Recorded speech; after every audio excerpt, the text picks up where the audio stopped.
PvZ. Second half of matches here now with 5 best of 3s out of 10 done. And I'd also like to remind you guys that tomorrow we are live again with more of the same actually. So we're going to be casting tomorrow. We actually have a confirmed set of players: Björn, True, Time, Alive, and Rogue. Going to be great. The playoffs for the Korean server also will happen on Monday the 17th, just in case you guys are wondering. European playoffs will happen on Sunday the 16th, with our global playoffs on the 19th to close out this month of StarCraft action. Wardy's still not a Christmas tree. People don't want it, man. I asked people what they wanted, if they wanted to set a goal or something for it. Nobody had any interest. They said, Wardy, you would look stupid as a Christmas tree, so... well, there you go.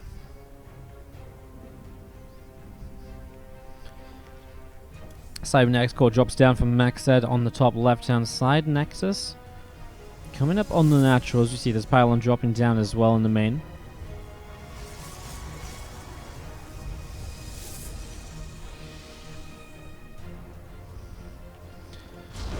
Probe pops up, Stargate coming down. And the Adept continue to be Corona boosted at the moment, so Adept still just getting Corona boosted here and going to be popping in a few moments' time. Gonna start heading out onto the map. Interesting sound. What's the sound? Da da da da da. Wardy Snow White cosplay when? Never, because we never agreed to do a Snow White cosplay. Ay ay ay.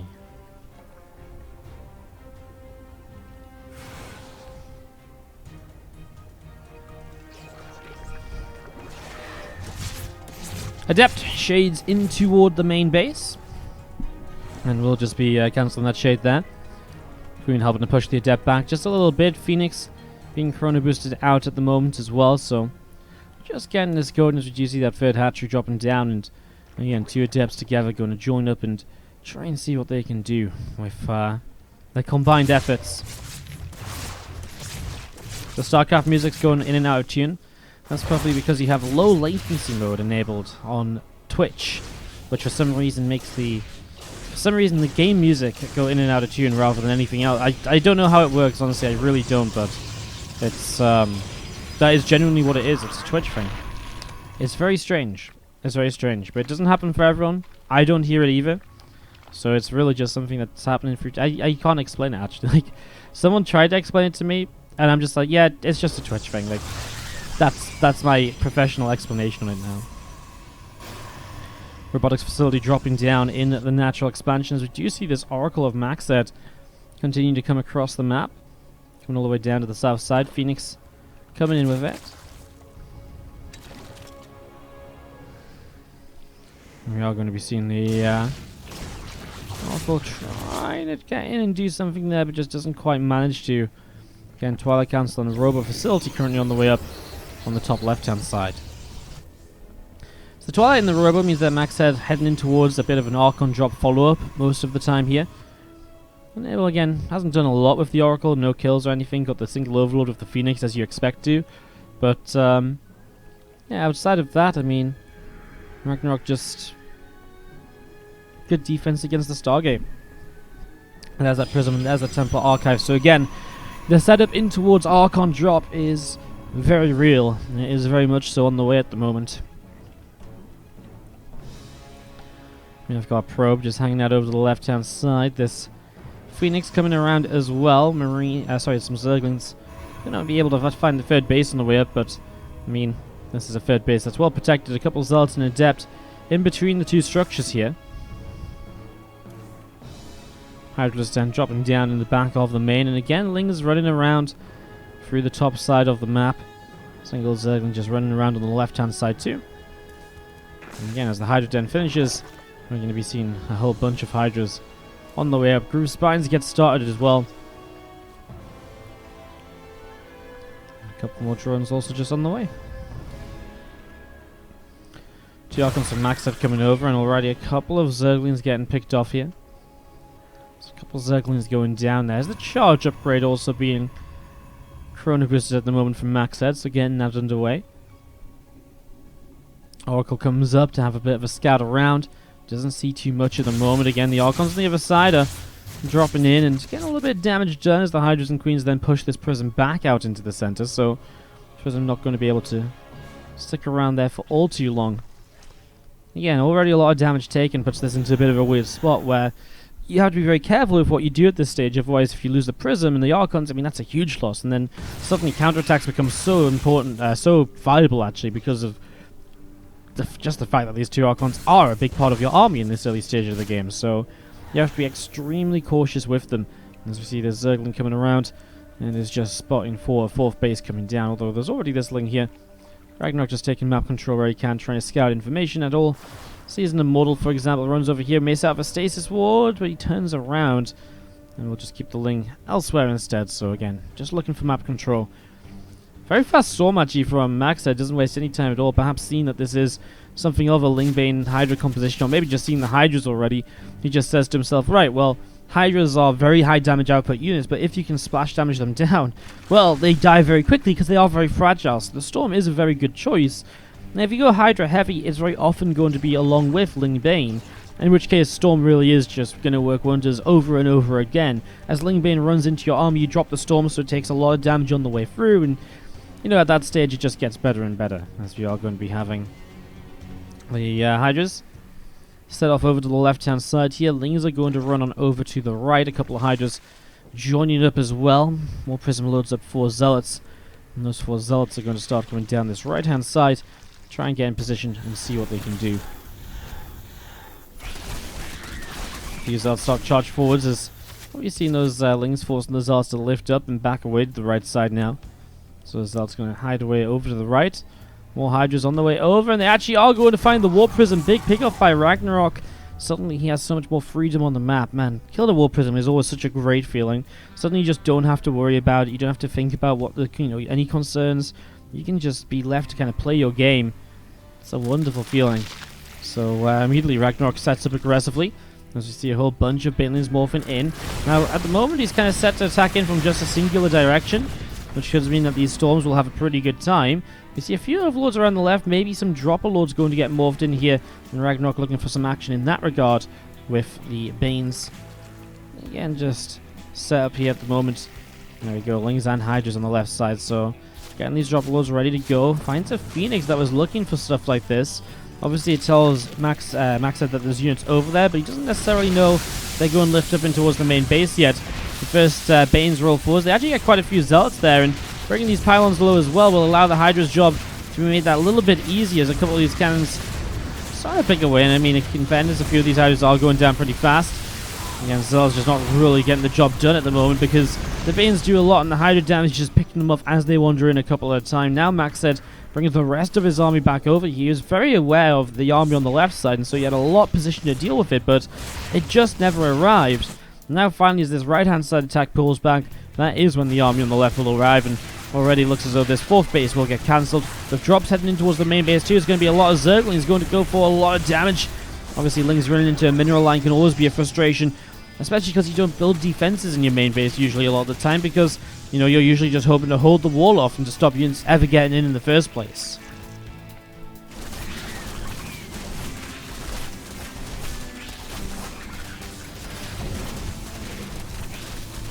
Ling's going to keep on fighting here in that Temple Archives. Got very low, but doesn't quite fall just yet. There's one Zergling's been patrolling here the whole game, and finally is going to be used to go and chase down a probe, which will be healed slightly by that shield battery.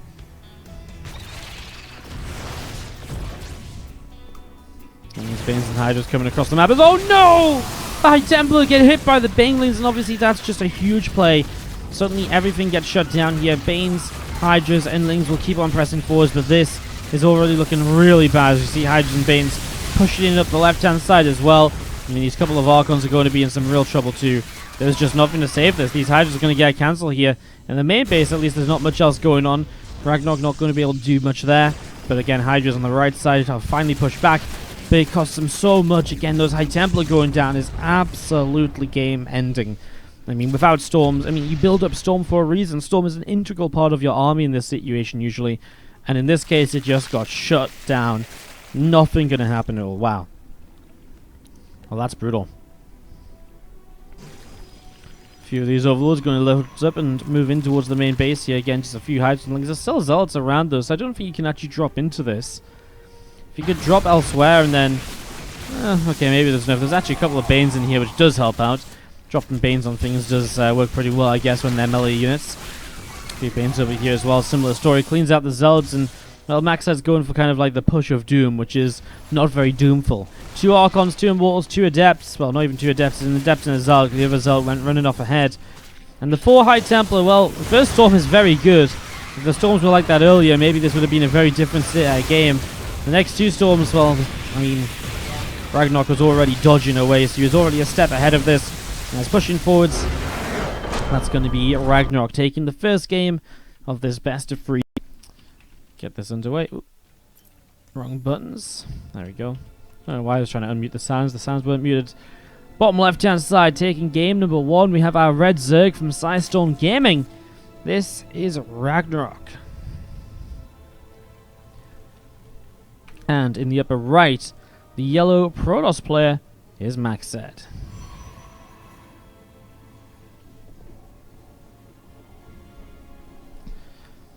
Game number 2 of this best of 3. Looking to see just how this one might go down.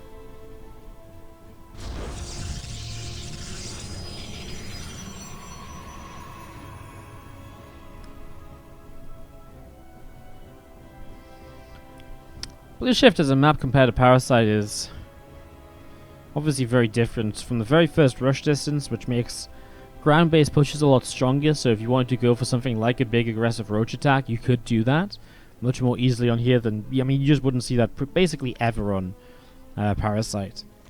But yeah, Ragnarok really will still have the option, though, to kind of attack in multiple places.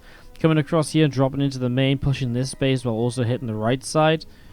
It's a little bit more difficult to do because it's a little bit more choked up into these bases to kind of make up for the fact it is a smaller map. But obviously it is a smaller map, so rotating around it becomes a lot faster too. You take down these rocks, for example, and all of a sudden you can come from this base around and you take down these rocks as well, and you end up on this base very quickly, and you can also send some units up here to kind of go in between. It can become very difficult for the Protoss player to defend on, so we'll have a look to see how this goes with the Nexus on the way down. And we do see the hatch, the gas, and the pool all getting set up from Ragnarok in the early stages. Do I ever do map introductions? No, I don't have the video editing skills to make map intros that are cool enough for the stream. Especially not if I have to do it on multiple... Like, if I had to get them made one time, I could always use them, they'd be great, but the fact you have to get them remade every... I mean, I can't make them myself, so then it becomes very expensive. Because then every month I have to, or every 3 or 4 months I have to pay, like, a whole ton of money to get a bunch of videos made. So, I don't really do map intros. I don't think they're that important. I feel like people kind of know what the maps are. Maybe it's nice for newer players to see, but even then I don't know if the maps are...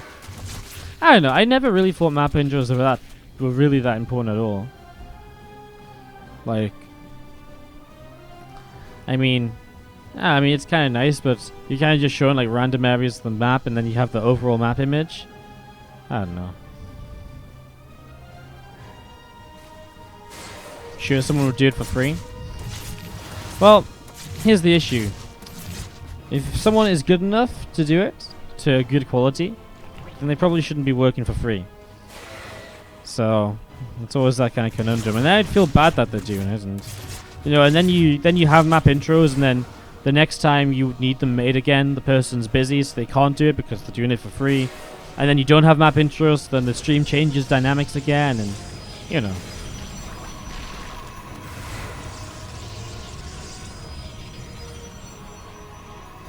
Just thought it'd be a good little thing for you to be able to set up scores and get your intros ready.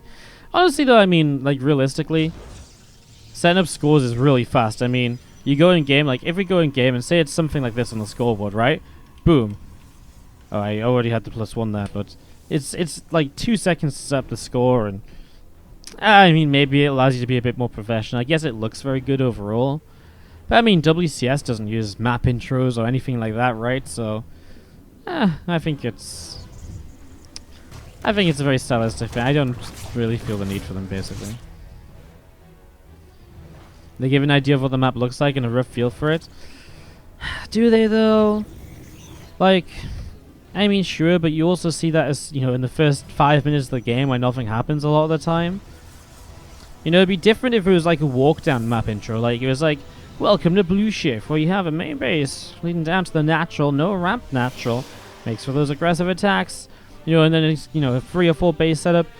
I always think, like, for example, you know when at BlizzCon and so on, they put up the map stats and stuff? I always think that's way more interesting than the map intro. Because the map intro literally is like, yeah, look, there's a ramp over here, and then, you know, all of a sudden it's the watchtower, and it's the other ramp, and look at this, the main base, whoa, and then it's like Blue Shift with the overall map layout. It's like, okay, cool. But, you know, what did we really learn from that? Like, not a lot. So... yeah, I think it's a preference thing. I know, sorry, I'm really taking this conversation to heart, but I think it is just a preference thing. Some people like it, some people don't care. I'm not really too bothered by it, so... yeah.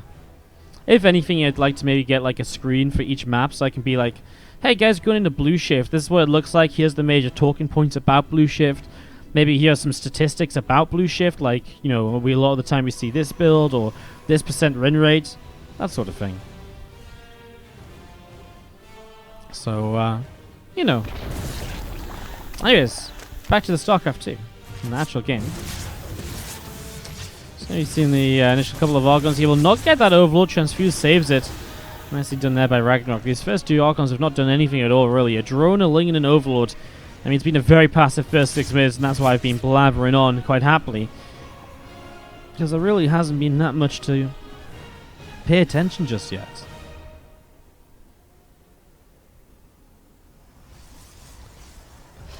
The box facility is being chrono boosted out at the moment with this Phoenix up on the top side, and again these couple of Archons lift him back up into the prism as the Roaches start to come forward.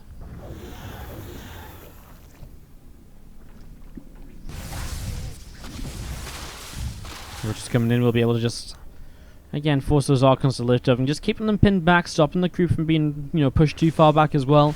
Keeping that from receding really allows Ragnarok to keep control of the game, and again, at this stage against an Archon drop, this is exactly what you want. Now, that's 5 more Overlords in production, though. 5 more Overlords in production, already 117 over 146. Kind of feels like he's getting ready to just spam a ton of units and just to get go, like attack, attack, attack. As we do have the Roaches going to pick their way through those rocks, getting quite a bit of damage done. A couple of Archons here. Again, looking to do some damage. Observer does get picked off, and again, just going to be seeing that Psystorm. It's just about halfway done. Prism's still just moving around to see what it can get up to. Crew span is about 75% of the way up here. 10 Hydralisks currently on the way out. And again, we do have that Phoenix, that Prism, moving around the map. And just getting set and ready to rumble. Let's see a... Stasis Wall again thrown down there. Changeling gets picked off. 6 Drop Lords getting ready to go as well here. So just getting that set up. Ragnarok has got a little bit of success with that in the last game. Going into the main base of Parasite with a bunch of units, for example. That was fairly successful. As you see now, these Roaches and Hydras pushing through the middle of the map and killing off a couple of his own Crypt Jammers. Not sure if that was intentional or what the plan was. Interesting.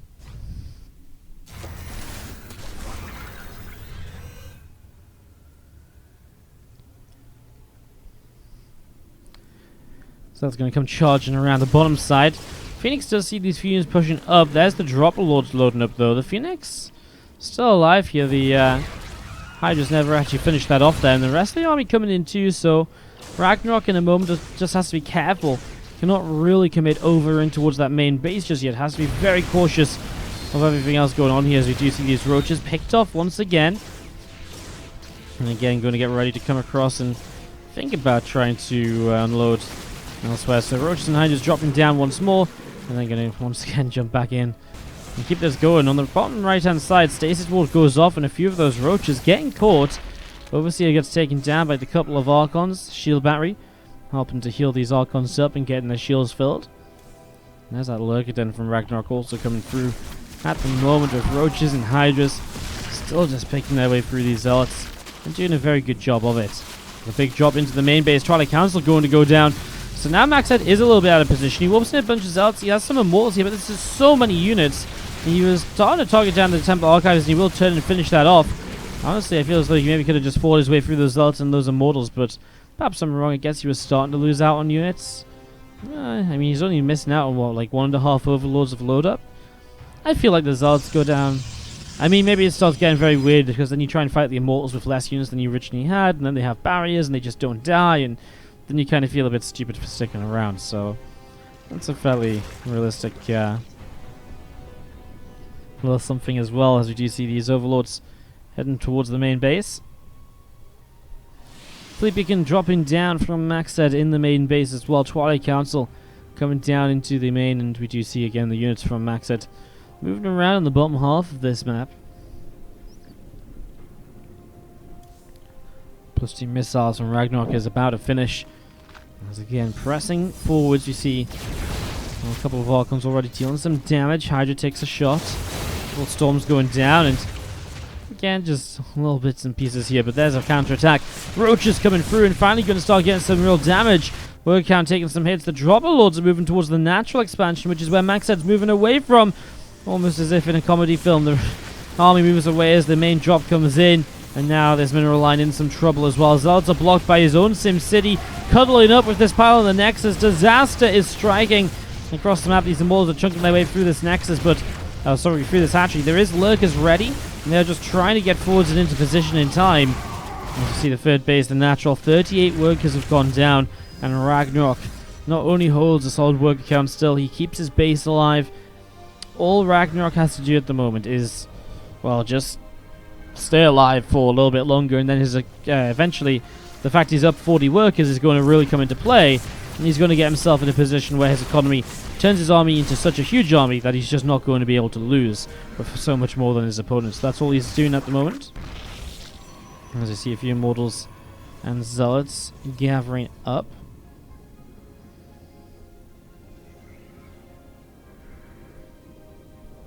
Sorry guys, I just need to try and fix something. GG's called, and Ragnarok will take game number 2. Sorry.